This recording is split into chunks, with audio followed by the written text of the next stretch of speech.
Welcome everybody to another episode of Grande Game TV. It's Grande. We back here with another crypto episode. It's another episode here in our crypto mini series. Today we have Styles, another member of 075, one of the one of my mentors in the crypto scene as far as education, but specifically data and privacy and understanding how those protocols work. So without further ado, I'm gonna let him introduce himself and we're gonna get into it with him today. How you doing, Styles? Cooling, chilling. Good to be here. Good to be here. Appreciate it, man. Yeah, no doubt, man. Appreciate you coming on, man. For sure. Shit, Yeah. man. Shit, man. But yeah, man, just let other people know a little bit about you, man. Where you from, bro? Where did it all start from? Yeah, For you? so I'm from the smallest state in the whole damn US, Providence, Rhode Island, which I'm kind of proud to be from there, especially in my field because being from a small city, and just to be able to do a lot of big things, a lot of somewhat life-changing things, it means a lot. So I'm somewhat proud of where I'm from, just to because there's not a lot of name makers over here, so it just feels like being a part of history and whatnot. Yeah, like you're. I'm trying to find the exact words for it, but just like you're one of few. You know what I'm saying? Yeah, yep, exactly. So it allows you to, it kind of amplifies everything you do that much further because it's like, hey, we got a small compacted state. Not a lot of people get out and do different stuff. And I imagine being a real big crypto professional, damn near from Rhode Island, bro. That's a big accomplishment. You know what I'm saying? That's something that's not run of the mill. That's like a needle in a haystack. Yeah, literally. Yeah.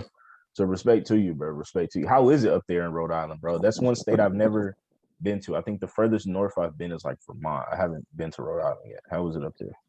The one thing about Rhode Island is a lot of people here, we would complain about the city, about the state, um, but at the same time, like as much as we complain, we actually like it.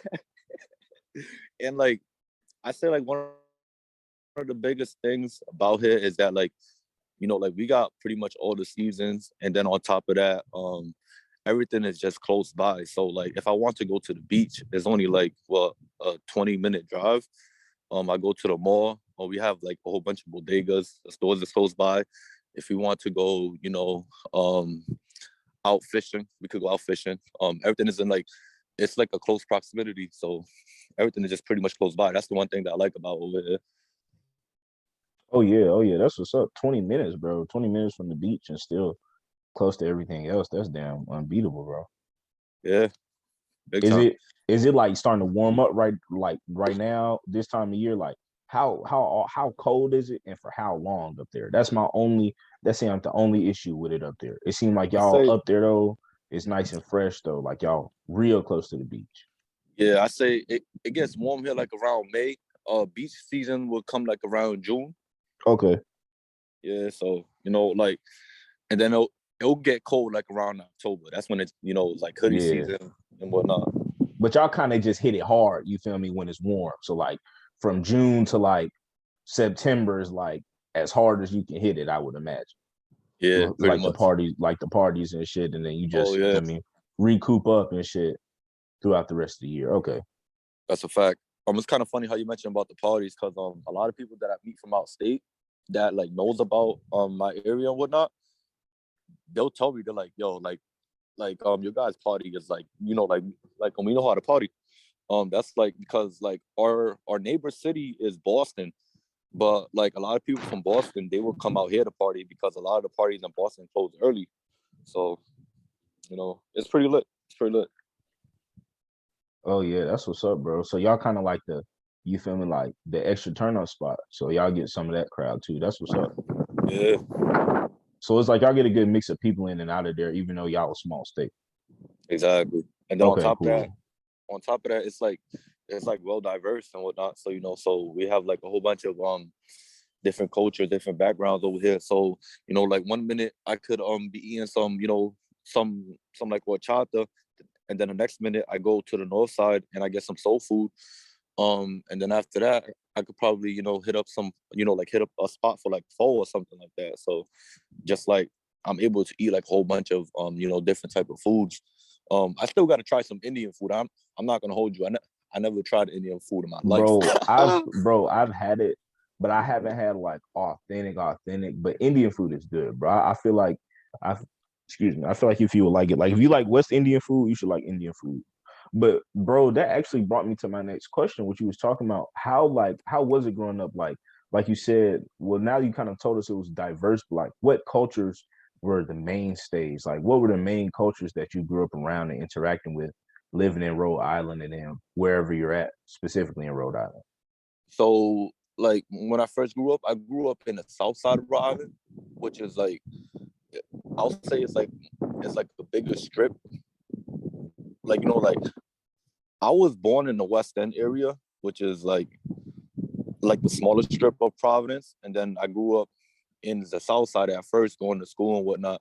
And over there, it would just be a mix of like blacks and like Latinos. So we would have like, like it's not like a lot of Mexicans. Like we majority have like Dominicans and Puerto Ricans, and then we have blacks too. And then the blacks are like mixed with like over here we have like majority of like I'll say like Trinidadians, Cape Verdeans, and we have like some Nigerians. I want to say Ghana. Yeah, like one of my boys from Ghana or whatnot. And so like we would have mixed, and then in the West area, it'll pretty much be the same, but like we'll have like like some Guatemalans, and then we have some Asians, which is like Cambodians, Laotians. So for the Asians, it's not really like like it's not like a lot of Chinese. Like if you go to like New York or something like that, like It's more the like Asians, smaller countries, like the yeah, like more like you said, Vietnamese, Cambodian, like Laos, like kind of that exactly, like Southwestern Asia type vibe. yeah, exactly. So Okay. we would have those, and then for the white folks, I didn't start seeing a lot of white folks until I moved to Cranston, which is like kind of like the suburbish areas. So Yeah. when I moved over there, that's when I started, like Linking up it, with them and shit. Yeah. yeah. I mean, like it kind of took me some time because like I wasn't used to it. Yeah, like you were saying, I want to talk about that, bro. It's like you really like West Indians, you feel me? The Southwest Asians, you feel me? Like you really grew up around a lot of different people. So I imagine you had a real diverse perspective on life and probably yeah, a real deep like understanding of like, excuse me, living in everyday activities that made you different from your traditional Caucasian person. Because those people tend to grow up a little bit more stereotypical American. And when uh, you're interacting with those other people from different cultures that may be immigrants or they may be over on a work visa or something like that, they have a unique story and they can always tell you a little something different compared to that run of the mill Caucasian American that drive their Benz and had a white picket fence. yeah, yeah. That's a fact. I remember it was it was middle school, I'll say, right, Mm-hmm. and I went to a Perry Middle School, and so like over there in Perry, we would have like like a lot of it'll be like blacks, Puerto Ricans, Dominicans, Cambodians, right, and whatnot, right, and so we're all in that high school, and my bad, or like middle school, and so one time I was in art class, and Mr. Bia, dude was African American and whatnot. He was our teacher. He's like one of my favorite teachers to this day. Um, so I was in his class. Next thing you know, we get a new student, right? And it's a white shorty named Emma. And so everybody's like, "Yo, what the fuck?" Because like that's how. Because like like yeah, we Yeah. was diverse, right? We was diverse, but like when it came to like the like the Caucasians, like there was like the They minority to wasn't, us. yeah, like they weren't common because y'all was so diverse. You feel me? Like, Yeah. So like at first she somewhat got bullied, I'll say, but like like not that serious, but like like she was like an outsider, right? And like I'm looking at like I'm trying to see from her perspective type shit, right? But like I'll say like probably like 2 months later, like she became cool, like she I want to say like, like we was able to rock with her, so, and then I remember like, like looking at her from that standpoint. And then from me, when I moved to the burbs, I was pretty much in her shoes. I'm like, damn, yo. Yeah, on God, like, bro, I've been in the same position. Like, that coin flipped fast than a motherfucker, bro. Yeah. Like, I'm telling you, like, you be like, God damn, like everybody looking at you, you like, hey, yo, and niggas looking at you like you just barked at him or something. Like, Yeah, that's a fact. That's a fact. But overall, like, yeah, I did have some issues at first. Like it took me a while to adapt, but I was able to, like just find that middle ground. Things became cool after that. Like I was able to, like work with a lot of people, and I guess like the adaptability chalked out big time. As far as looking at things from like multi level perspectives, and like that's what helps me in crypto to this day. Just to be able to look at things from different angles, different point of views. If I'm seeing a project, I gotta like really look deep into it and be type analytical about it. facts, like it. I've noticed that living like that, it does put you in that position to where you learn to be a little bit overly analytical because you've kind of had to kind of switch up how you interact with people as a whole. Exactly. You know what I'm saying? Exactly. Like when you got to do that switch, bro, like that's a real big switch people don't talk about. So when having to do that, it'll switch your mind to always be operating, to be adjusting to Yep. to people. You feel me? So Yeah. I'm right there with you, bro. I ain't gonna lie. Yeah, man, but that's dope. That I can honestly kind of really relate to your experience. Not so much as staying in one place, but just interacting with people from all different lives and backgrounds. So how did that influence you? How did that influence the things you were interested in when you were a kid? So like what were some hobbies, interests of things that that caught your eye being around all these diverse people? And then how did those interests carry over to that flip side where you're the diversity in the environment? Like pretty much, like when I first started off, I had like that. I want to say like it was like a straight up just urban type of feel to it. And then when I moved, it was like I was able to adapt and like pick a whole bunch of things up, such as like I didn't know shit about what's that like like automation and shit like that. I didn't know shit about automations until I went to East Greenwich, which is like that was like I want to say during the college days and whatnot. And this professor, I think he was an Italian dude, and then like I did not like that class at all. Like I was like, yo, like I'm not rocking with this. And then he came to me and he was like, yo, like someone from your area got to make it, and I'm pushing hard for you. So so like, dude, just fucking just stayed on my ass and shit, and made sure, like I I like put that work in and whatnot, and like be ready for the future. As far as like the technical background, and so so I appreciate dude for that. I went to Medgar Evers College, which is like an all black college out in Brooklyn. It's like it's I want to say right off Franklin Avenue, 2 train area.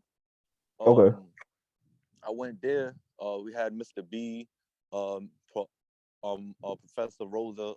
They was like the computer science teacher, right? And so Mr. Russell, um, what do you call it? I went to his class. I hated his class, right? It was like a math class, but like even him, like he just kept on pushing me to do things and whatnot. And so then me and him, we had an outside conversation outside the class, right?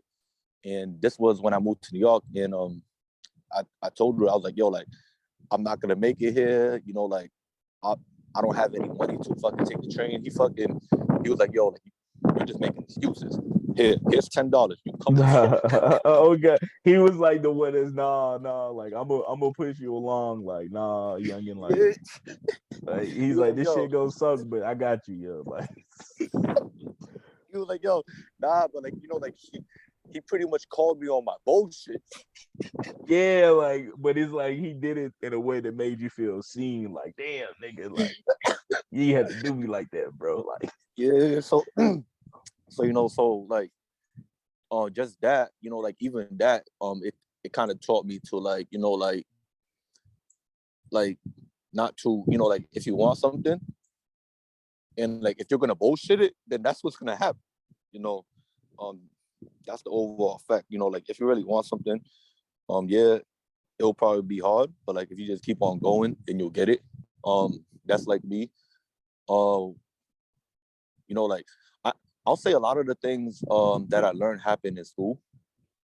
Like because I went to over 21 schools in my whole life because I would be moving a lot. Um, so yeah, uh, that pretty much taught me just to like stay focused and whatnot. I'll say that's the biggest thing I picked up. Um, Being able to like just work with a whole lot of people. Because I also stayed out in Maine, which it was like the borderline. Uh, yeah, it was borderline Canada. Canada was only 7 minutes away, so I was there with a whole bunch of yeah. different type of people. On Like yo, God, like because you like on the border to a whole nother country bro, on this one, top of that. this one was different. Yeah. Yeah, Maine, like a lot of people, when they talk about like like New York, Boston, Connecticut, and places like that, they be like, yo, like y'all got a lot of snow up there. Like, yeah, we do.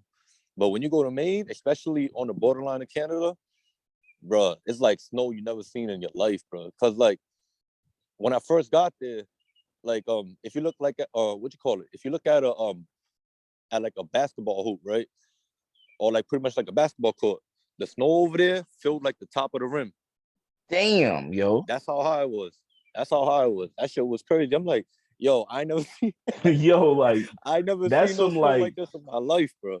hey, yo, that's some like day after tomorrow type shit. Yeah. Like, And then on damn. top of that, I was I was used to like like 0 degrees, but like Mm-hmm. on a rare occasion, like it'll Yeah, probably like be like like it'll probably be like like once like once a blue moon type shit. But over there, whole different story. I was looking at negative 23 degrees, negative 17 degrees. I'm like, yo, what the fuck is this? And yo, like out, what? yeah, Hey, yo. huh? Nah, son. Hey, nah, son. Negative Yeah. 23, bro.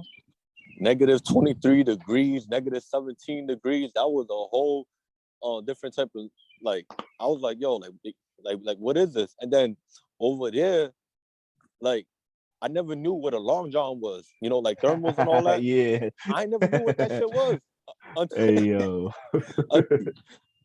until my ass went over there. It was like, yo, put this on long john. I'm like, Or what you the gonna hell was this? die. Put this on and you gonna Yeah. die out there, bro. Bro, so we from the South, so Long John's is a staple. Cause bro, it's literally like above 60.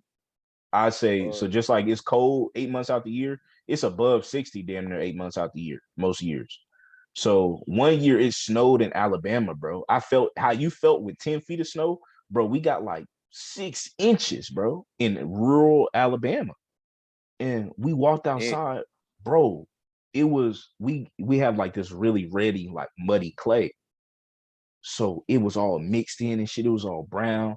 Nigga, when I tell you we had everything on, we had on long johns, shorts, sweatpants, fucking the thermals for the underneath a tank top, t-shirt, jacket, hat, gloves. We had everything, bro. And it was still like it was 20 degrees outside. And we acted like we was in a blizzard.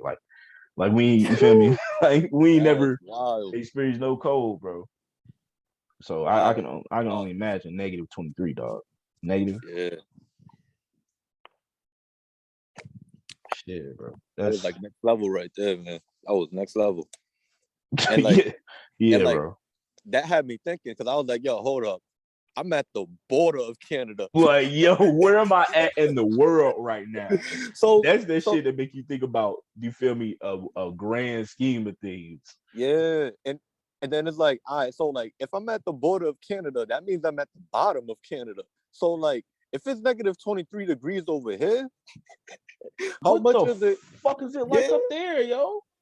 exactly. I'm like, bro, I'm like, yo, y'all gotta have like fucking polar bear fucking furs or some shit. That shit was next Hey, level, yo. yo, nah, bro.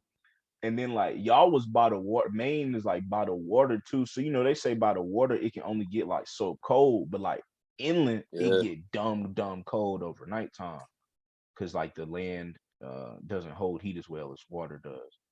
So bro, I know it's got to get like -50, and like Alaska, bro, and some parts I know it gets like -50, negative. It's bad. Oh yeah. Yeah. Yeah, Alaska, I cannot picture myself going over there. Like, hell no. nah, not at all. That's not happening. Like That's not happening. maybe to visit, but that's like a one time. Like I'm gonna go visit one time, and I'm not coming back. I mean, Just that one round trip, and that's yeah, about it. bro. Yeah, that one, like that's a place you go to once just to say you went. Like I think I would go up there and go on like a hunt. You feel me, or something like that'd be cool. But Yeah.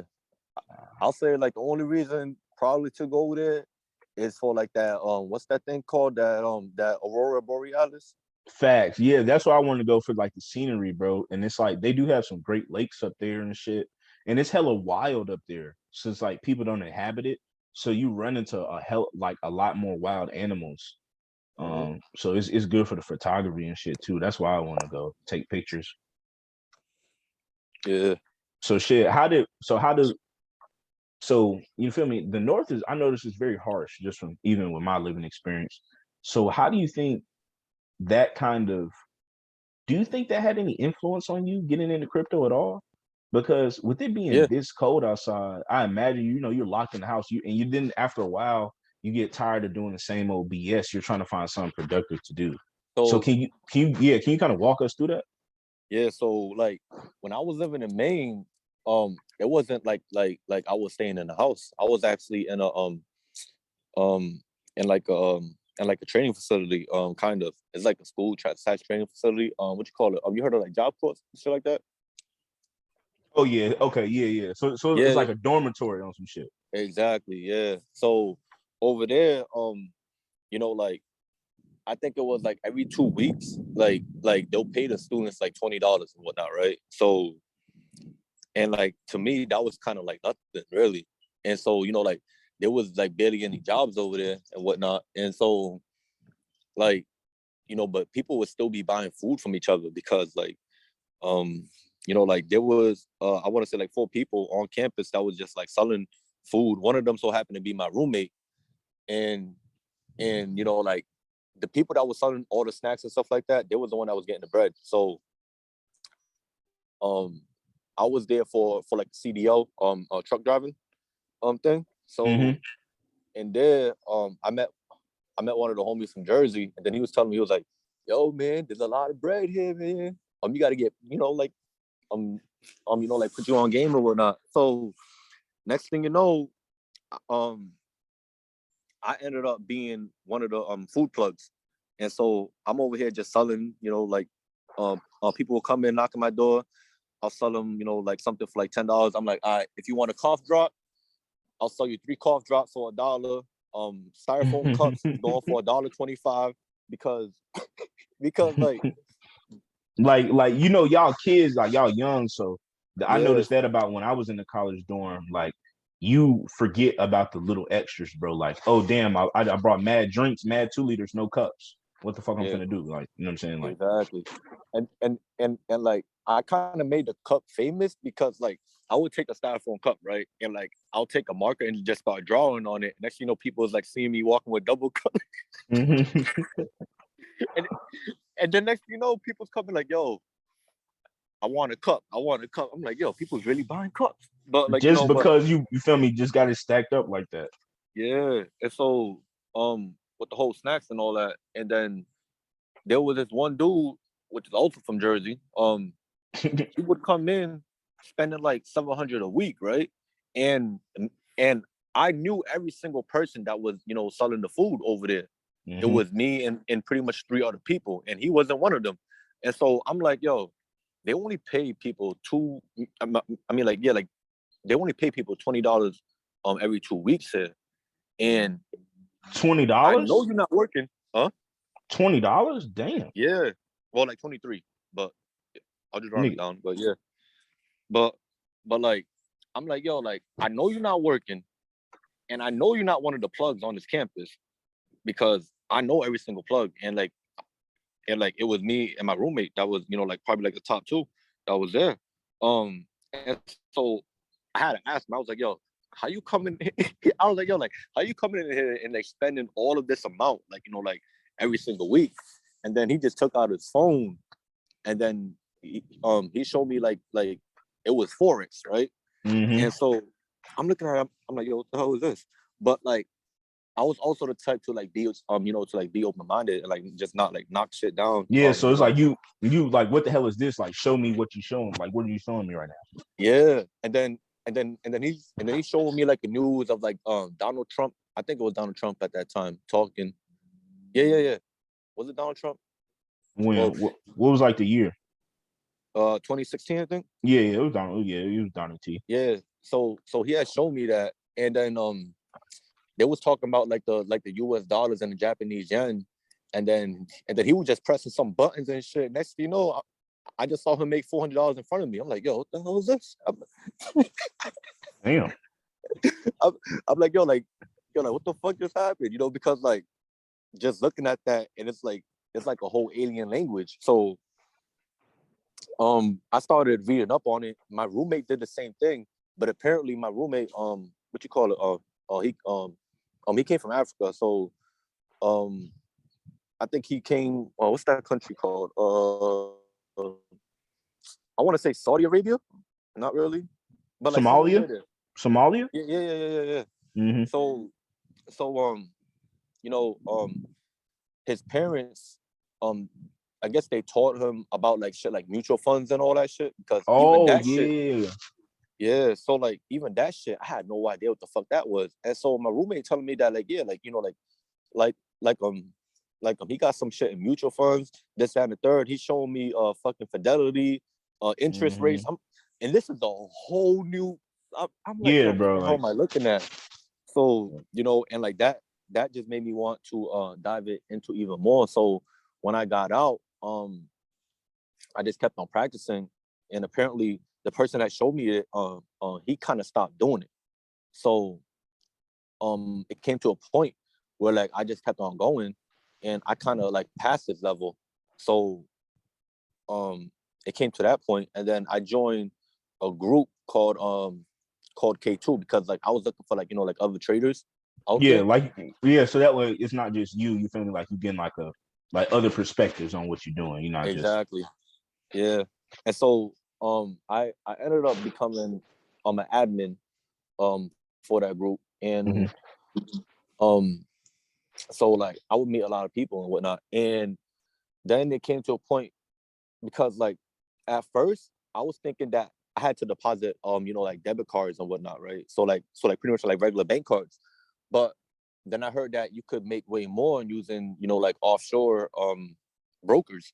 And so I was like, yo, like how you deposit into an offshore broker? And then it said crypto, and which was Bitcoin. And so that was when I was like introduced to it. I'm like, yo, like what is this? So so like I could see that I could deposit with Bitcoin, and that kind of made me want to like dig deep, like pretty much dig Yeah, yeah, like dig go deeper further. into that. Yeah. Yeah. And so I'm on Facebook, right? And so like right now I kind of like know that with that forex thing, like, yeah, like you can make bread from it, right? But then there was this one dude posting a whole bunch of crypto things. And now this shit is looking new to me, because like um I forgot what app he was messing with, but it was one of those apps. Well, it was either an app or a website, I'm not sure. But like it was kind of like it was not Coinbase, but he was trading a lot of shit. Like he was trading Neo, Wave, and I'm like, yo, like how was he getting this? And I remember at that time, I was on a I was on kind of like a speculating because I didn't know how to like make an account. so so I'm just over there clicking a whole bunch of websites, and I'm like, yo, hold up. All right, so around that time, Changely was around. So like I was clicking on Changely and just like trying to like just trying to figure this shit out. And then there was also an app called Agor or some shit like that. Oh no, Abra. Yeah, there we go. So Abra, um, and like I remember I was trying to buy Waves. Yeah, was it Waves? Because I think Waves was like at 7 cents or some shit like that. And I was trying to buy it. And like there was just so much shit that like I didn't understand. And it kind of made me just like step back from it. So and like if you Yeah, look at Waves right now, I think Waves went up to like $51. So I seen it. I'm like, Waves, that was a coin breaking all time highs. So that's crazy. yeah, That shows how much of an OG you are in it for real. Like you really been kicking in it some time. You know what I'm yeah. saying? And then Shit. what you call it? So I kind of stuck with Forex more, but then I started shifting it. Then I started getting into like my niche and my specialty, which was exotics and oil. So I would stay focused on just doing oil and exotics, just making like a killing streak. And um I even got into like a trader's relationship, which was also cool. It just like when you get into like one of those relationships, you got to really balance out the sleeping schedule because like your spouse could be, or like like your shorty could be, her specialty is probably from like 6 o'clock in the afternoon to 9 p.m. and then your specialty is like 3 a.m. till like 11. So so like you really gotta balance like balance the hours out when you get into those type of relationships and whatnot. Especially when you like dating a trader. That was cool. But after that, I left K2 and I joined um I joined a group. Eric was in this group, matter of fact. So I had joined there, right? And it was a forest group, right? But pretty much the owner of that channel, he was into nothing but crypto. And so I'm just like open-minded and I'm like, why is this whole channel trading forex? But he's the owner of the group and he's only doing crypto. So in my head, I'm like, yo, like, nah. Like there gotta be a reason for it because Yeah, how you like gonna make there's a whole like we're missing part of the scheme, bro. Because why you running this group, but this is what you do. yeah. So I was like, nah, like there's something behind this right here. And so like before that, all I knew was just like the regular Coinbase, the Changely, like I didn't know anything about like non-custodial shit like that, right? So well like yeah, like the custodial wallets, like I had no idea about it. So um in my head, I'm like, yo, they gotta be making different type of bread. Um um like with the crypto and shit. Like, like it can't just be XRP, Bitcoin and like all those shits, right? So I ended up searching for more crypto groups, right? And then like to be specific, I was on Telegram looking for trading crypto groups. And so I would join them and like I would just sit there and just like watch and shit and just pretty much observe. And I'm seeing this UST leverage long 25x and I'm seeing dude make this much like $3,000. I'm like, hold on, what the hell is going on here? And so I'm like, all right, so like I don't know what that is, but here's what I'm gonna do. I'm gonna trade my fucking I'm gonna trade my forex shit, right? Make my profit and post it, like just to get like a reaction or some shit, right? Like because like I ain't properly, like I ain't really introduced myself, but like And it's but like you like don't want to ask for game, and it's like you don't want niggas think you ain't getting no money. yeah, so when I posted that, everybody in the chat was like, yo, like what the fuck is this? So like it kind of worked because like now I'm like, all right, so like now we get to talking and I'm like, oh nah, I trade, like I trade forex on commodities and whatnot. And it was like, oh, why don't you trade crypto? I was like, well, like I don't know how, blah blah blah. Then that's when they showed me Bybit and shit like that. So um Yeah, okay, that's when you got right. So you had to play dumb, yeah, feel me? Get your foot in the door. exactly. And now you're right. and, Now you're right. and and so then from there I ended up running into Exodus. So because like while I showed that, there was a girl in there and she was like, oh, can you show me about that? Like that looked interesting. So I was like, all right, just you could download this, blah blah blah. And so she did it, but then she stopped doing it because like it was overall like not her thing. But she also ended up telling me about Uniswap. And she was like, oh, like we're working on this project called Uniswap. Like yeah, like her and a few people was like working on a project called Uniswap and whatnot. And like she was like, like you might want to check it out. I think like in a few months after, because when I went to the website, Uniswap wasn't working. Like it was like they had coins like what's that? What's that coin that begins with an F? Well, they had metal. They had I forgot that coin that begins with an F. I think it's foil or something like that. Yeah, but And like I they do had not like know. You were a bigger crypto yeah, OG than me, bro. I was in this time frame. I was just getting on Bitcoin, so yeah. Um so I so like with the Bybits, I started messing with the yard, and I was trading Link a lot. And I think Link was like what, like $1.30, something like that. It was bouncing from like the $1.30 to like $3 range. And Link so happened to be my favorite pair to like trade at that time. So like since I was messing with Exodus, I'm like, yo, like let me buy some Link. And the leader of that Telegram group that I joined, the one that was doing nothing but crypto. yeah. The ones that kind of put you on the crypto game. Yeah, so like what I did was I was trading Link now. Yeah, like I was trading Link nonstop. And like I was just showing like the whole chat, like, yo, Link, blah, profit, bow, profit, just killing it. So mind you, that whole chat is a whole forex chat. So I'm over here fucking posting Link profits, and like the only person that like knows what's going on is the owner, is the owner of the chat. So like to everybody else, it's like, yo, like it's like a whole different type of language. So And that's so y'all then like inside joke on some shit. yeah, pretty much. And so like the owner of the chat, he had hit me up and he was like, yo, send me send me, yeah, he was like, send me your ETH Addy, right? And I was like, ETH Addy for what? He was like, I'm gonna send you some Link. And I was like, what the hell are you talking about? I'm like, but like on my yeah, I had my Link Addy, but it was different towards the ETH Addy. What yeah, like the ETH Addy or some shit like that. Or at that time, I didn't know what was going on because I didn't know that that you was able to send Link to the ETH Addy and like it will still come as Link.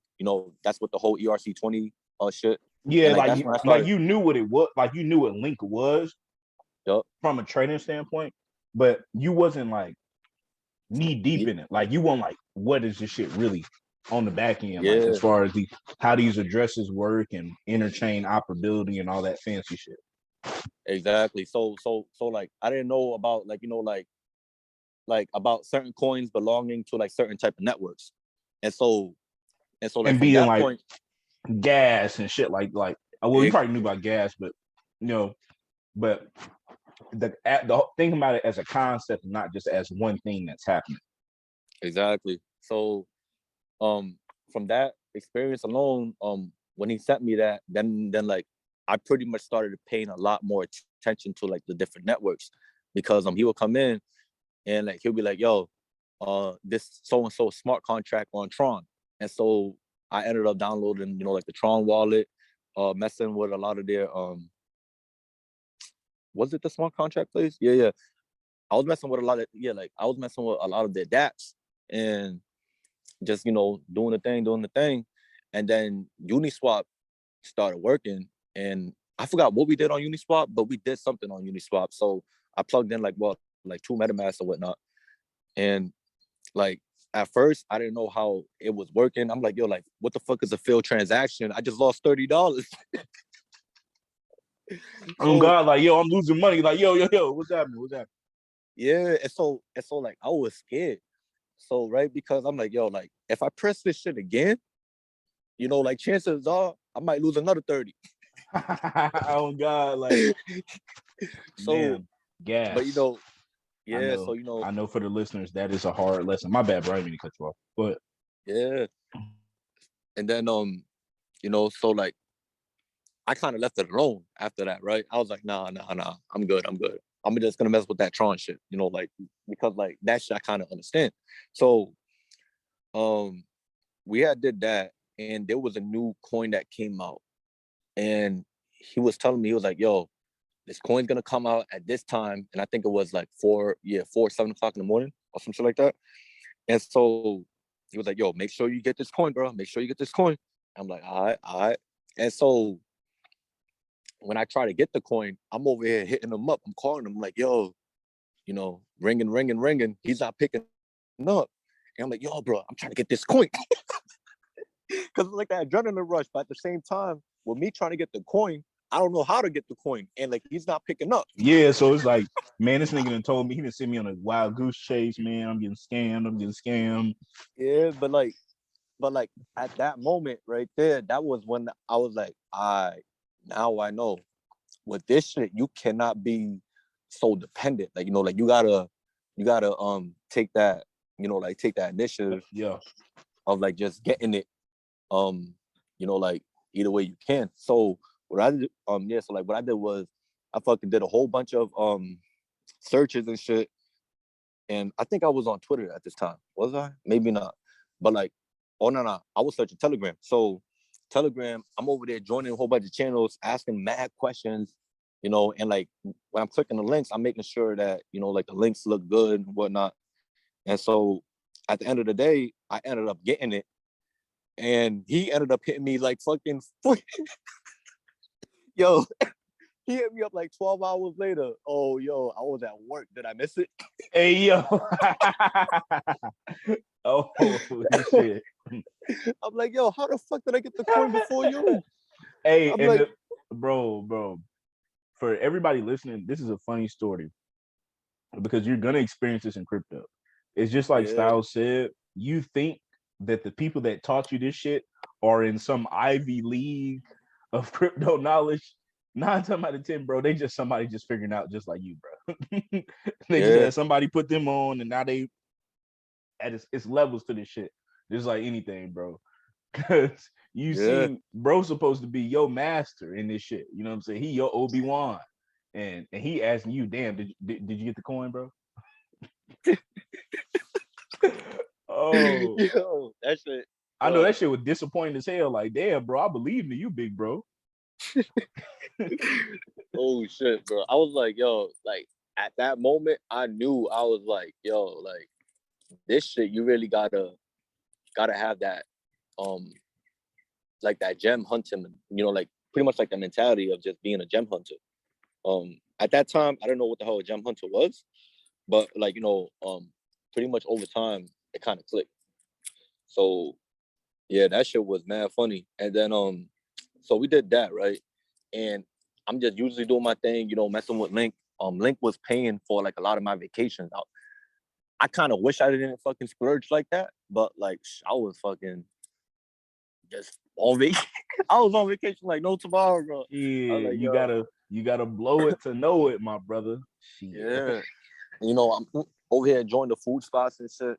So I remember me being in K2, I would meet a lot of people, especially me being an admin. Like I would interact with a lot of people, right? So one of the persons from K2 made he made like a separate channel, and me being on vacation and whatnot, I'm still bored ass shit. So so I'm like, yo, I kind of want to talk to other traders, just to like, pretty much like not be bored, kind of in a Yeah, sense. like I give you something to do pretty much. Like, Exactly. So I did that, right? And so I joined the channel, and everybody there's talking about forex, right? But like I'm already attached to, just trading shit like Link. I would, trade probably like a few forex and in what's that shit called? Indices, commodities, right? But mainly I would be focused on crypto. And so someone was like, "Oh, so you do crypto, right?" Mm-hmm. Oh no. I think no. Did it go like that? No. Here's how I think it went. I think right. So I was like, nah, I only do crypto, right? And then someone came in and then he was like, oh, but this person does crypto too. And Oh, voila, it appeared to be Ben. hey you. And Hey so, fucking yo. And the circle of life completes. word too, right? And so when he said, yeah, I do crypto, and I'm like, are you sure you do crypto? Because like at this point, I'm already in that mind state of right because I was messing with DeFi and shit like that, right? Mm-hmm. So I was on tokens like REIT. REIT went from like 3 cents all the way to $30 in Yeah, 7 days. like for example, that story you told earlier, you didn't call it the token on release. You know what I'm saying? Yeah, I feel like that's a damn crypto like badge of honor. You know what I'm saying? yeah. Like, like in my head, I'm like, yo, nah, he just probably messed with Coinbase. He don't know what the fuck he talking about. I'm like, nah. He just Little on the did you Coinbase fucking people. know, yo. Yeah, right. And so next thing you know, fucking Ben comes, yeah. I mess with fucking, Uniswap. Oh yeah, I know about Tron. Oh, fucking on NFTs, right? So like I'm over there, I was on Variable, right? Yo, this call about to come out loud and shit. But I was on Oh, that's the Dominicans. Oh yeah. nah, it's like one of those cars passing by. Yeah, that's what I'm saying. That's the we got them Yeah. shits up here too, bro. Don't even feel bad. Fuck it, bro. Fucking Honda van, family It was van, on 5% tint, 12-inch stance chrome rims, and 100 yo. speakers, yo. Oh shit. It was a Honda. Oh shit. That shit was a Honda too. That shit crazy. I'm telling you, bro. Oh shit.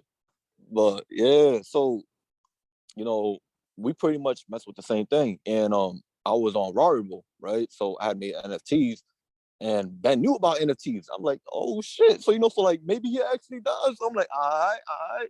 And so people were just regularly trading, right? And like that Forex group knew about crypto, but they was mainly on the XRP shits. They was on the XRP, talking about Litecoin, Doge, like pretty much like the overall I want to say basic, I guess that's the word for it, basic coins. I would say that. I would say like or like entry level because those are Yeah. most things Yep. that you get in when you're first getting in like basics, Bitcoin, Litecoin, and all that. That's the basics when you get in, especially like nowadays. Yeah. And so me and Ben is going back to back in the chat, right? And like the chat will be quiet because like I guess like like a lot of them lost money. Me and Ben wasn't losing money.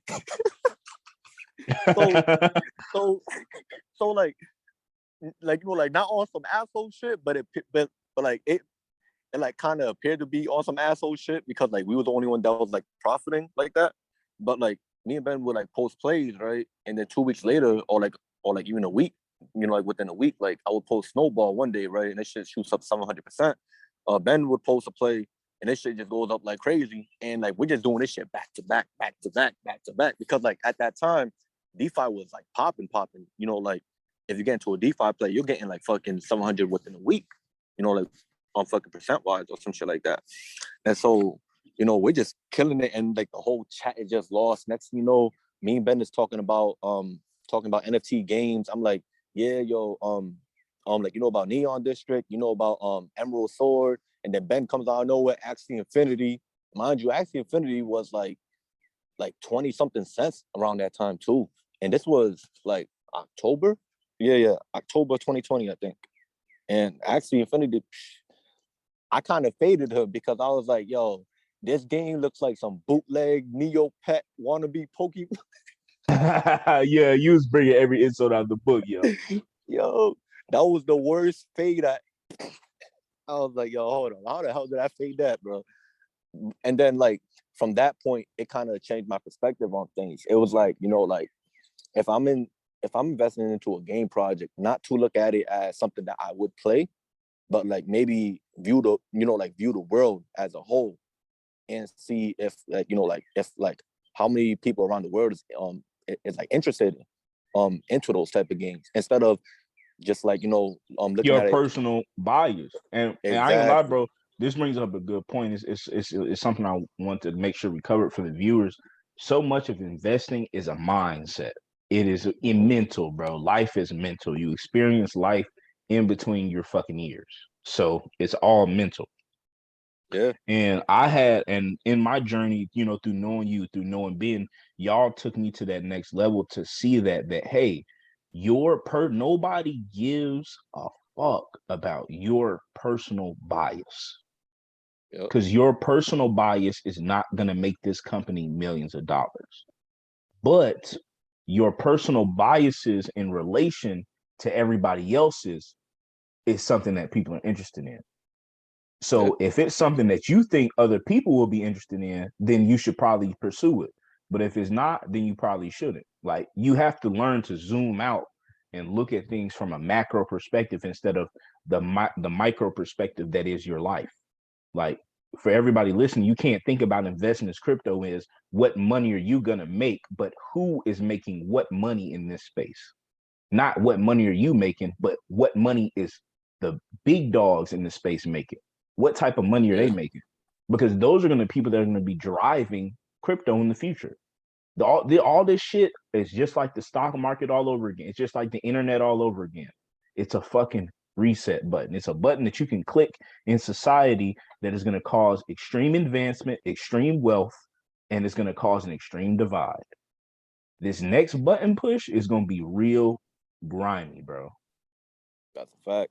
That's If a you're fact. if you listening, you should be holding crypto minimum period non-negotiable. Buy it off a centralized exchange, not Coinbase, or use Simple Swap. You can also buy off Cash App. Cash App counts as a centralized exchange. Take it off of that exchange, send it to a secondary wallet. I like Exodus for mobile. Shout out them folks at Exodus. If y'all Yep. trying to sponsor a G, you can do it. You feel me? Send that over. You feel me? But shout out Exodus. But so buy you some, do your own research, buy what you would consider to be a blue chip, buy what you think is going to be around in 5 years. And honestly, I wouldn't say 5 years because crypto is so moves so fast. Buy what you think is going to be Yeah. around in a year. I would say a year. Buy what you think is going to be around in a year. And just hold on to that, buy a little bit of it every week because we got to get ready for this, bro. As this podcast is mainly targeted at minorities. It is like that. That's my target market. I want to reach minorities, especially U.S. minorities, because we're going to be the hardest hit by this next reset button. You got Yeah. people, Yep. you feel me, that have worked their whole lives in warehouses, bro. They work their whole lives in warehouses. So Yeah. That's a fact. when automation comes to the warehouse, what skill do you have? You weren't able to get a skill because you were spent your time working here. And now, and it's coming, guys. It's unfortunately it's coming, but now there's a robot that can lift this they can lift boxes all day 24/7 without rest. We don't need a Yeah. 30-minute break. All I gotta do is hire technicians to fix it.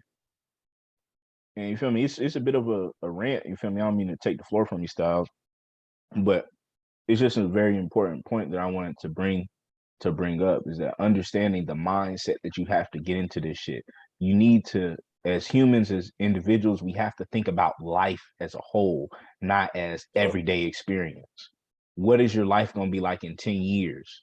What is your life going to be like in 1 year? What is it going to be like in 6 months, dog? What is your Yeah. life going to be like in the future once you get past this day? For me, everything ain't guaranteed, but you need to be grateful for what you have. And part of being grateful for what you have is being understanding that the only thing guaranteed in life is change. So what you have now will not always be what you have, including days. Fact. That's a fact. You That's feel like me? No, go yeah. ahead. Yeah, go ahead, That's bro. like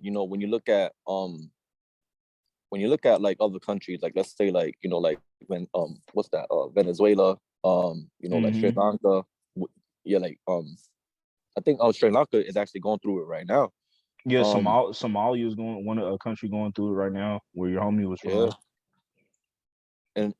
and like a lot of it has like ripple effects from like other countries. You Mm-hmm. know, like like something happened on this country that happened to this country, and like um we saw what happened with yeah, like with Canada when Yeah. they yeah, with the whole bank situation they had. Turkey, wait, is it Turkey or Lebanon? I think it's Lebanon. It's Lebanon. It's Lebanon. Yeah, and and like what's to say that this like won't happen to the US, Yeah. like That's a what lot. Yeah. in the US, bro, we live in this bubble. Like we live in this big ass, plump ass bubble with some thick ass walls, immune to the world outside of the United States of America. Like there are people you're trying to quote unquote focus on the now just cause not giving any thought to your future. And there's literally somebody that's under the legal driving age fighting for their life right now, like as we're speaking. There's probably some kid somewhere fighting for his life, either from an animal or another group of people or anything. So as we got to use the privileges that we do have in this modern world to think about the future. You get the privilege to think about the future, bro. It ain't all cupcakes and rainbows, believe me. But at the end of the day, you still have a better opportunity than a lot of other people do. So you need to take it and use it. Yeah, big time. It's like because like when you look at like the whole world itself, right? Like it always evolves um and changed, from fucking Yep. driving, well, like riding horses to fucking cars and shit like that, Yep. right? And So that shit like, happened fast, bro. And that's yeah. another thing. If you look at the history books, bro, you go back, this shit happens in like less than 50 years, bro. It was less than 50 years. It was less than 100 years from when they made the first um oil like combustion engine to niggas had cars. It wasn't that long. And Yeah. niggas had trains soon after. Niggas made a combustion engine and was like, hey, yo, we need to get around, yo. Like niggas had trains in the 1870s, bro. And 100 years later, 1971, you could talk on a phone in your house. And it was affordable. Like Yup. change happen, like evolution happens a lot faster than we think it does. Because Yeah. what people don't I want to talk about this briefly is something called the exponential growth curve of humanity. Right? It's an idea that I've heard before. It's not nothing I've formally studied for all the fucking Poindexters out there, but it's something that um interests me. So it's like for every advancement humans make, we advance at a faster pace to the next advancement. You know what I'm saying? Yeah. I actually think Rick was the one who dropped this curve, this logarithmic or exponential curve in the he dropped his resource. And it's like, bro, like we're getting to the top of the pyramid, bro. If you think about it, you got a supercomputer in your hands. We getting pretty close to the you feel me, to having your phone in your head. So Yep. That's a like fact. we get real close, bro. So my question, and I always want people to ask, is where do you want to be when that happens? When the future becomes the present, where do you want to be? Do you just want to be a person participating in it, subject to whatever is happening in the future? Or do you want to be a person that at least has the freedom to dictate their experience by wealth? Yep. Because wealth is power. So if you don't have wealth, you don't have any say so in your own life to an extent. So Yeah. you know what I'm saying? You're always buying your freedom. You got to buy your freedom every day you go to work. You got to buy your freedom every day you go to school. You got to, you know what I'm saying? You always bartering with people. Well, but do you want to take it into your own hands and hold your destiny in your hands? Can you handle that? Or do you just not care? If you don't care, that's fine, bro. You know what I'm saying? Shit, it ain't hurt Yep. me. It ain't hurt Styles. But And you know it's what? hurt. Go Like ahead, bro. also, like Ben says this a lot too. Like to really understand this, you got to see, like, like for one, it's like one thing to see errors in like the current system, right? And because like a lot of people see errors, especially when you go to things like social media. When I go to cookouts, I hear people talking about like the system, how it's messed up and this, that, and the third, right? But when it Mm-hmm. comes to that point, a lot of them, all they just do is just complain about it. Yeah, And like, exactly. What about the solutions? You can tell me exactly, about the problems, but you can't tell me about the solutions. yeah. And Or like, I'm glad you brought that up. But keep going, bro. Keep going. yeah. Or like, like even try to like look for a solution at that. Yeah. Um, so it's like do you just want something just to fucking talk about and like just like constantly complain? Or like, like are you gonna put that like or fucking put the shit forward and just like hop on a solution type shit? Yeah, and that's a big thing. Like I even seen a statistic, don't know how true it is again. Got to fact check it about a lot of people's communication in groups is complaining, and Yeah, it doesn't surprise me, bro. From my experience, same way. Like, excuse me, you can name a million issues, but you can't name a million solutions. that's a So fact. that means that you're not looking at it from a macro perspective. You're biased. If you can tell me a problem, but you can't even tell me a possible method to a solution, it means you're being biased because you haven't even thought about the idea of a solution. Yeah, and then another thing is to like like see the problem but also dig deeper into it, because like that's gonna open your mind more, because I feel like a lot of people when they come up with these problems it's usually on like a frontline page type of thing. So Mm-hmm. so like they'll probably see a tweet and they'll just read the caption and just like you know um pretty much like go on it Yeah, about that, or like be upset about it all day, tweet about it all day. yeah. So just on that little basis of that right there. So but And that's why it's so important, because with everything going digital and with literally these resources are eventually, bro, like you can read a lot of shit for free on the internet, bro. We're still within the first 20 years of the internet's conception. With the way crypto and digital currency could go, bro, certain information can be sealed on certain blockchains and never be anywhere else. yeah, For people listening, this I think that's actually exactly Styles' lane. We're gonna get into his exact lane in crypto in a little bit, but yeah, that is very possible. yeah, for sure. So And but like the thing is like a lot of people they don't see like so like they might know a little bit about the whole privacy and shit like that due to mhm, that shit with Snowden, whatever the case may be. yeah, But like to like actually see a solution towards it, it's like they don't want to work towards it or nothing like that. they But don't want to think towards it. yeah, Honestly, and I want to talk about just quickly before your point, the reason why we don't oftentimes think about solutions is because solutions aren't something you can just wish out of your brain. You feel me? Like, right, you're gonna have to do some shit you don't want to do to get to a solution that you want. And that's what it is, bro. Like, as people, we can't continue to complain about something, about things, me included. You feel me? We can't continue to complain about things in fear of the work that it's gonna take to create a solution. Like, yep, if you feel like it's a problem, do your best at solving it. If you fail, guess what? The problem ain't solved, but what did change is somebody tried to fix it. And now the next person that comes and fix it has your experience to help them, and so on and so forth. yeah, that's a fact. Cause like like I think it was January. I wasn't on Facebook for years, right? But for Hmm. some reason on January I wanted to go on Facebook and shit, right? And so um what I did was I kind of wanted to read their like fucking terms and privacy. Well, what's that shit called? Privacy terms, Terms and like the terms and conditions. conditions and shit. Yeah, yeah, yeah. Yeah, so I had read that and I was like, yo, people don't read this shit. Yeah. It's me. I'm people. You feel me?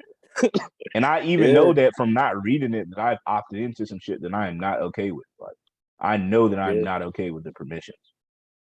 And then overall, I ended up getting banned within like a week. I got my ass banned within a week, but fucking yeah. So it kind of spoke about like how like the data was sold and whatnot, and so they pretty much giving it to like third parties and whatnot, and it's like there on it on terms and conditions. So um that kind of makes me like even owning your own data even more, um especially with the whole blockchain. Like we spoke about a link earlier. One of the protocols that I liked out that it came out around the same time as Link, or like it was there, like Yeah, like it um was in conception, or you feel me, like yeah. coming around. Yeah. So it was Ocean, and Okay. Yeah, I was gonna ask you about Ocean. Yeah. yeah. So um right up on Ocean, and Ocean had their marketplace of like you're just able to like buy your own data, sell your own data. And so I kind of dug a little bit more into it. They like they're pretty much building a lot for it right now. I think I saw something where it's like you pretty much collateralize your own data, which is crazy. Um, and Yeah, like and just considering that data, you feel me? So for people not understanding, you know what I'm saying? Like this means that everything you do on your phone, down to what videos you like, is tracked and measured from an analytical standpoint for to improve business. So people use your everyday activity, these third parties, they use this everyday activity to to sell a service to these companies to help them improve productivity. So the reason why this is so crazy, like what the fuck is so crazy about buying and selling your own data, is that imagine every click you make on your phone makes you a penny, and you make 168,000 clicks a day, and you can sell those clicks every day for the rest of your life. That's kind of what he's getting at. That's kind of the bigger picture here with yeah, owning your own data, owning your own privacy. You're owning literally everything you do outside of yourself, and that is involved with technology. That's the goal with data and privacy and crypto sovereignty. Excuse me. yeah. Like let's say if like somebody builds um like a decentralized app, right? Let's say like a taxi food service, right? Or like something along that line. Mm-hmm. And that person would get a whole bunch of data from people all over the world. And so like a data like that could be valuable is, let's just say like, all right, I got this much customers from from what's that, Australia or some shit, right? And then I got this much customers from New Zealand, right? And so so like that right there is valuable data, because it shows like, all right, so people from this country likes to buy this, and people from this country likes to buy this. And so Exactly. you It could take allows you that. to establish market trends within your customers. Exactly. Yep. Or audience, like Yeah, yeah, let's yeah, say, and who you intend to reach out to as well. Correct. Yeah, I agree. yeah, because like we have like AIs coming out where you could like buy a whole bunch of AIs and make like a wrestling show, just based off the AIs fighting each other. And then by making that wrestling show, now you got a whole audience, and you could track the data of your audience. Like, like people from people from Morocco like to watch this, or um people from South Africa like to watch this, New York, whatever the case may be, right?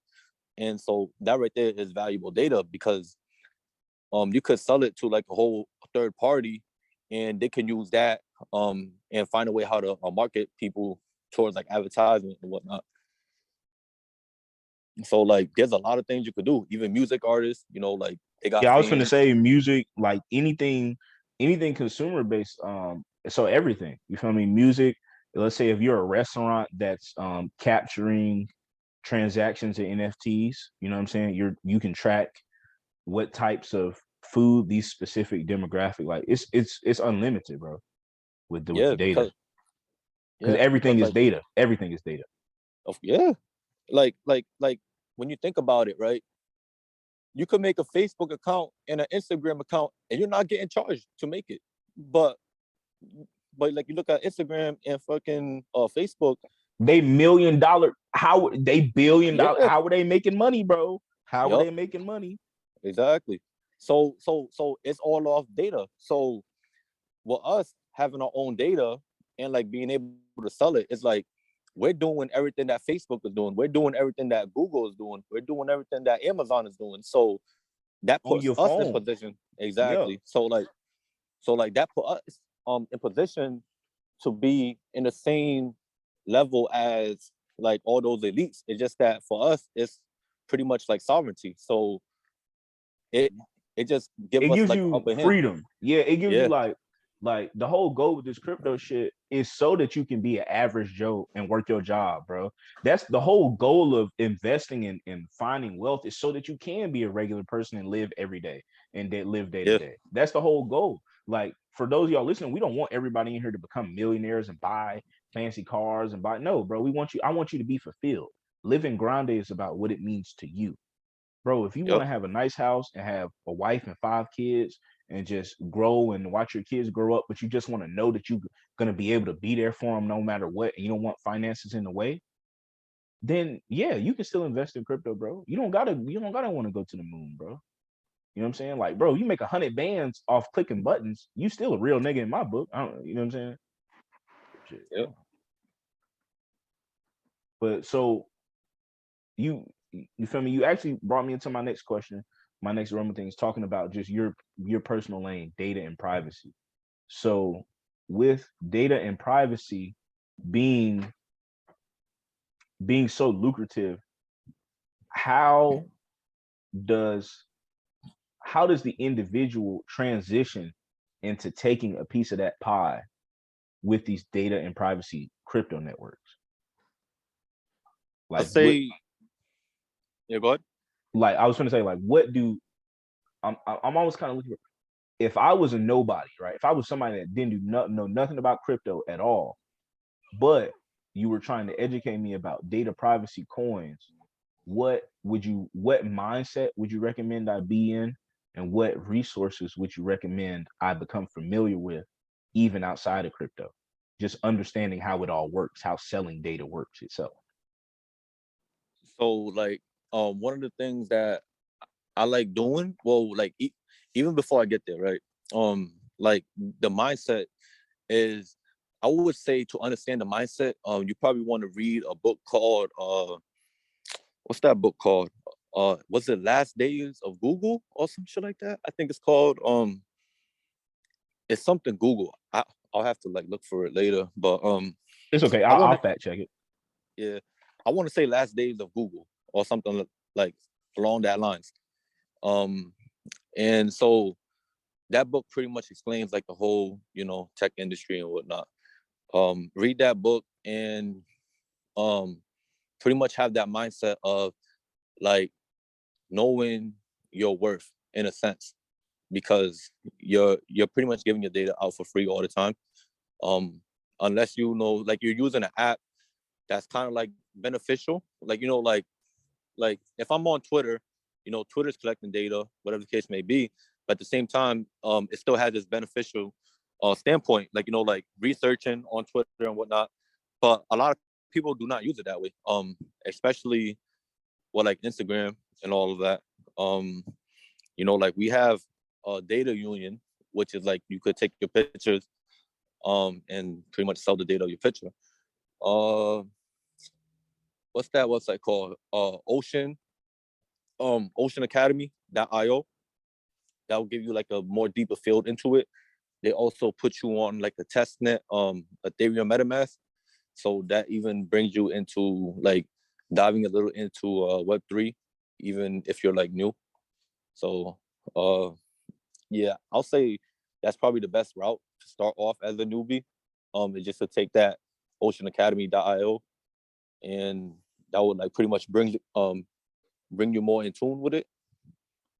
And the rest from there is just like research, because they're still building tools for it. Like we got Data X Cafe, um, like a whole bunch of other data websites. Yeah, so it's still like a very growing field, like a very young Yeah, field pretty from much. a crypto perspective. Yeah, Okay. and I'll say like the biggest thing that they gotta work on is their marketing, really, because like Yeah. because like that right there is kind of a more complicated type of marketing, because like when you think about it, like yeah, NFT blew up. We got NFT gaming, but like that's more known to people when you think about it. Like, all right, these arts, it's funny, blah blah blah. People like that. They pretty much like that entertainment. So when you look at the games, like, oh shit, it's a game we could earn. But then when you look at privacy and data, that's more like, okay, this might be kind of boring, right? But Yeah, in a it's sense, kind of that boring. It's like that boring slow money though. It's like that. yeah. It's like that So 9 to 5. exactly. So like that's when like the whole marketing could get complicated with that, right? So um it's definitely like a fighting field. Um just to like because like again, like like a majority of the people in the world is not like, I don't want to say like not like revolutionary thinkers, but like that somewhat seems to be the case. But yeah, oceanacademy.io is like probably like the best way to like Mm-hmm. get that foot in the door. Appreciate you, bro. Appreciate that a lot. And Yeah, I'm for sure. and you feel me? My observation is the same, bro. From my observations, I can't say no thing with certainty, but it appears that most of the world are not critical, or not. I'm not gonna say. I mean, revolutionary thinkers. Excuse me, are not revolutionary thinkers. They're just I mean, yeah, because like when you look at it, a lot of people don't even understand that like they don't understand like how like the regular internet is built. yeah, and that's really what it comes from, bro. I think everybody would be revolutionary thinkers if they were properly educated, because you would realize that no revolution starts without education. So much Yeah, of it is like people not realizing, like, for example, I was at work, and I love to use this example to encourage people to get into research and crypto, and to just to get them learning. I was talking to a guy, and I told him, I said, bro, you have a supercomputer in your pocket. Like, they sent a capsule to the moon with 64 megabytes. You yep, have 64 gigabytes, which is 1,000 megabytes, 1 gigabyte in your pocket. And you telling me all you use it for is music, food, and just other recreation. You're losing. But yeah, it's like the average regular person is thinking of, this phone is so cool. I'm glad I have this right now. They're not taking it a step on who made this phone. When was the first phone made? Where did phones come from? Like, everybody doesn't think like that, and that's yeah, okay. That's okay, because the people that do think like that, it's, you feel me? I kind of feel like it's your responsibility to show other people, like, hey, like, this is a different way. Because I know a big part of my interactions with other people and learning is learning how to be a regular person, how to have fun day to day, how to exist without always be focusing on improving. Because I can find myself too wound up in one way. So I feel like you need both groups of people to balance it out, to balance life out. yeah, for sure. We need And each other for sure.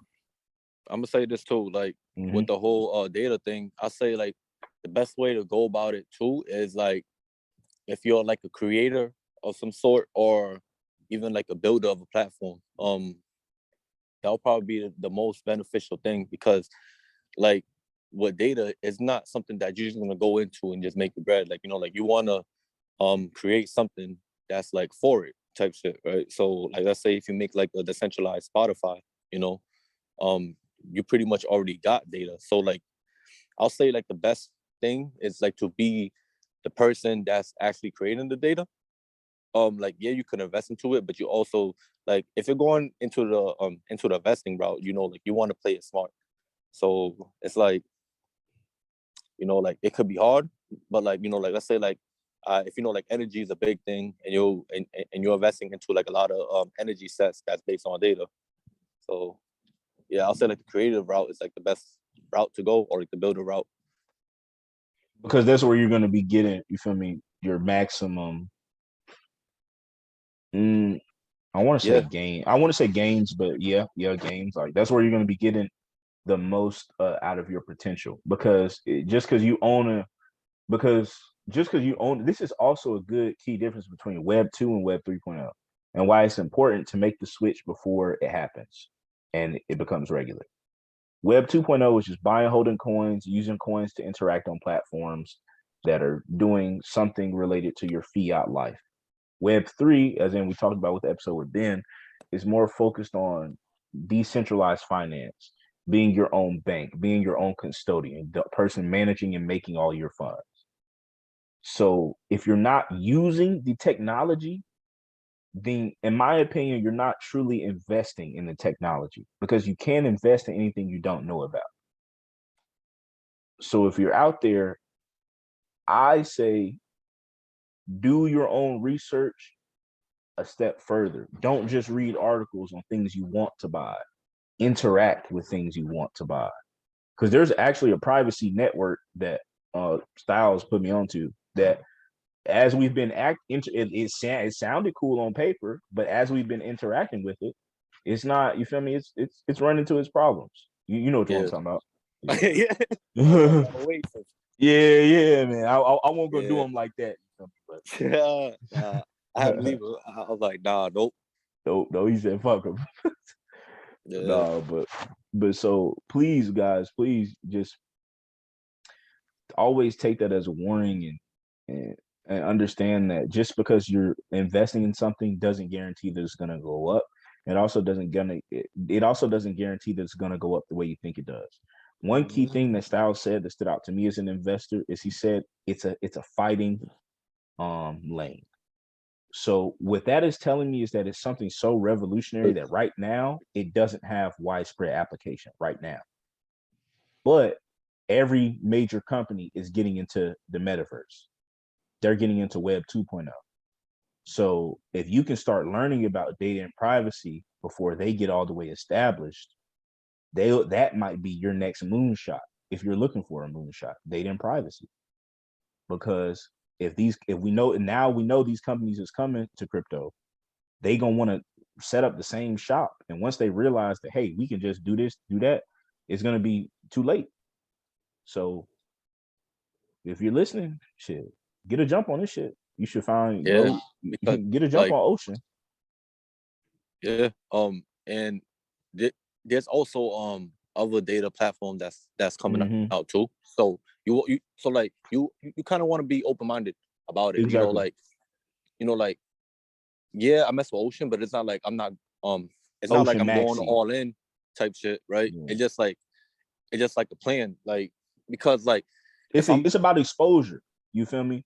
exactly. If you wanna know about like if you wanted to know about more cryptos, you had to buy Bitcoin. You had to buy Bitcoin. So if you want to know about more privacy coins, you got to buy Ocean because Ocean is like damn near the Bitcoin of privacy coins, at least from your Well, like recollection. data. Data. Excuse me. Data. Yeah, Excuse me. Thank you. Appreciate you. but like yeah, cause like like it just yeah it's pretty much like to have that exposure. Um, like that's like if I knew about if I knew about like the Centraland sandbox, right? Mm-hmm. And I didn't hop into the Centraland or sandbox like when it was like 30 cents or like even engine when it was like 11 cents, right? No And then it's God. shooting up to like shooting up to like $4. If I didn't buy engine at that time and like I could have just threw in like probably like $1,000 and just like ran it up. But like if I didn't put like no type of exposure to it, I would have kind of missed out. I probably wouldn't grab the knowledge that I did with the whole NFT gaming that I Mm. did with Engine because like that's what really opened me up to the crypto gaming world was Engine. So I had to Me too. like I can't just lie.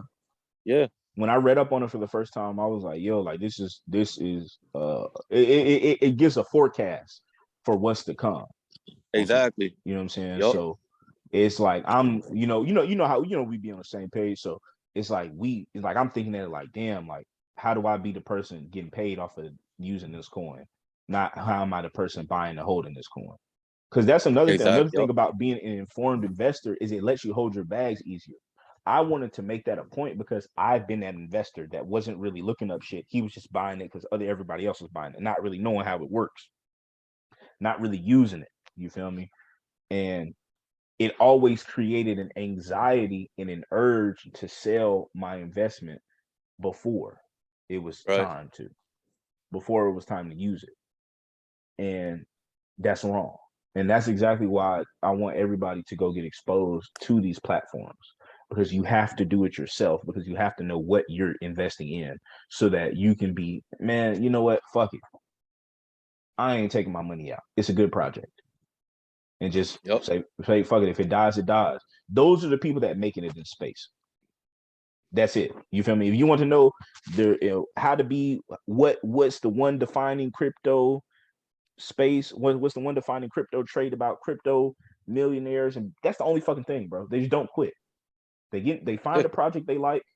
They say fuck it, I'm gonna stay in this bitch till the wheels fall off, and the wheels don't fall off. They turn into a fucking jet engine, and they go to outer space. Like shout out Lazul. He's gonna be on here soon. Shout out Lazul. I watched Lazul do it. Me and Lazul got into DeFi Kingdoms at the same time. Yeah, man, I was away for like I think like 2 weeks when yeah, yup. When it first got dropped, bro. When DeFi Kingdoms first got dropped, it was only a few people in it for real. It was like Don was in it, crazy, Lazul, Wavy. It was a couple other people. And we was like, man, fuck that game. Woo, woo, woo, woo. Fuck that game. You know what I'm saying? Woo, woo. And then Jules started. Then we was like, damn, that motherfucker print like that. Damn. Check it out. Damn. And I still ain't put enough money in there. You know what's dope about that too? That's like another way to get data within itself too. Because exactly. Because like like when you think about games like fucking DeFi Kingdoms, Mars Colony, Star Atlas, whatever the case may be, you're buying, shit like spaceships, what's that? Space stations, and land. like in DeFi Kingdoms, gold, gold, land, heroes, and exactly. So like that within itself is all data. And all of that can be quantified and repackaged and sold to other gaming companies so that they can build their game up in a way. What colors of heroes do people like? Like guys, like this stuff goes deep. Like advertising and marketing is one of the world's biggest industries for a reason, bro, because it runs everything. Yeah, and it also persuades pretty much like people's behavior. Mm-hmm. So yep.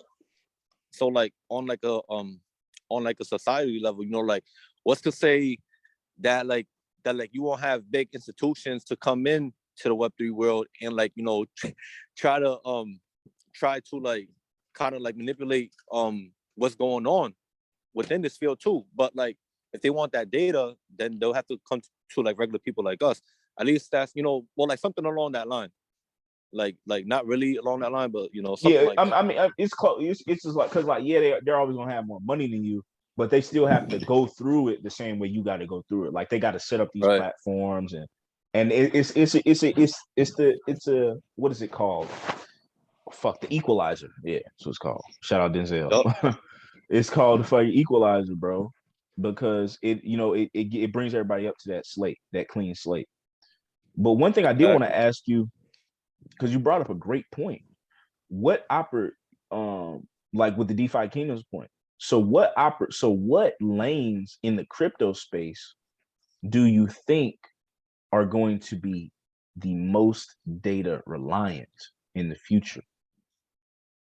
I want to say like it'll probably be, it might be, like just behaviors of the metaverse. It could go from the things like the AI that's coming. Like anything that has like a that pretty much receives like a reaction from people. Okay. So because damn near, so everything. Yeah, because that right there is overall the biggest application of data. That's the biggest application of tokenized data that's bought and sold, is how are people interacting with things on a grand scheme. Exactly. Yep. So the goal for each of us as an individual investor and interested in data protocols should be creating data that will be worth interacting with. Exactly. So so like that's like me I'm building a platform, right? Well, like Mm-hmm. multiple platforms. And by me building these platforms, I'm gathering the data. So, so like I'm not just focusing on data by itself. I'm actually focusing on, like building a few things. So that way, Building things to collect data. exactly. Yup. Yeah. And just pretty much like just deep diving into other research because Facts. like data is not the only thing that I'm invested in, like I Exactly. gotta Yeah. be, so I gotta be, but it's definitely a good field. Overlooked.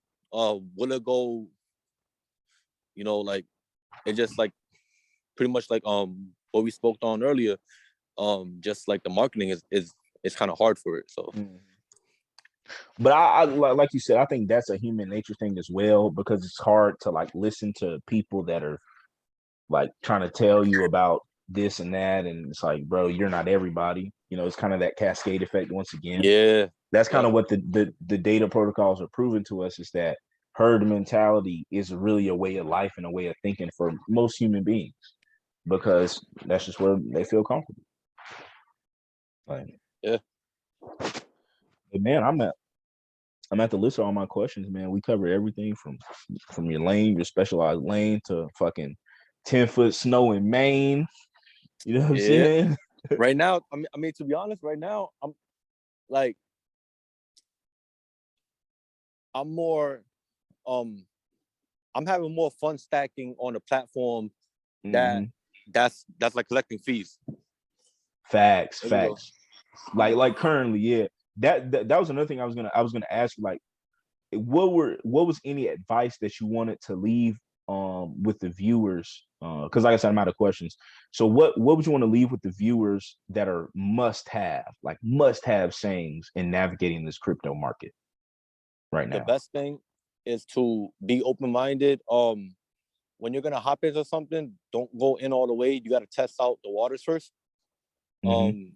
So that way you kind of understand how the platform works. I'm not sure if Ben mentioned this on your podcast, but Ben says it a lot. Like just like use the platform. Yep. Like but like when you do use the platform, make sure you're in there with like a dollar or some shit. Like some shit that you Allows can you to spend like on. go through all the different Yeah, functions. Yeah. exactly. Yup. And so because you want to understand how things work, right? Mm-hmm. And so when you're exploring, um there might not be a point where you find like your niche, your lane, whatever the case may be. Because there's really 1,000 ways how to get it in here. You could be a Yeah. person that's selling, baseball cards, pretty much like fractionalized baseball cards, which is on the blockchain.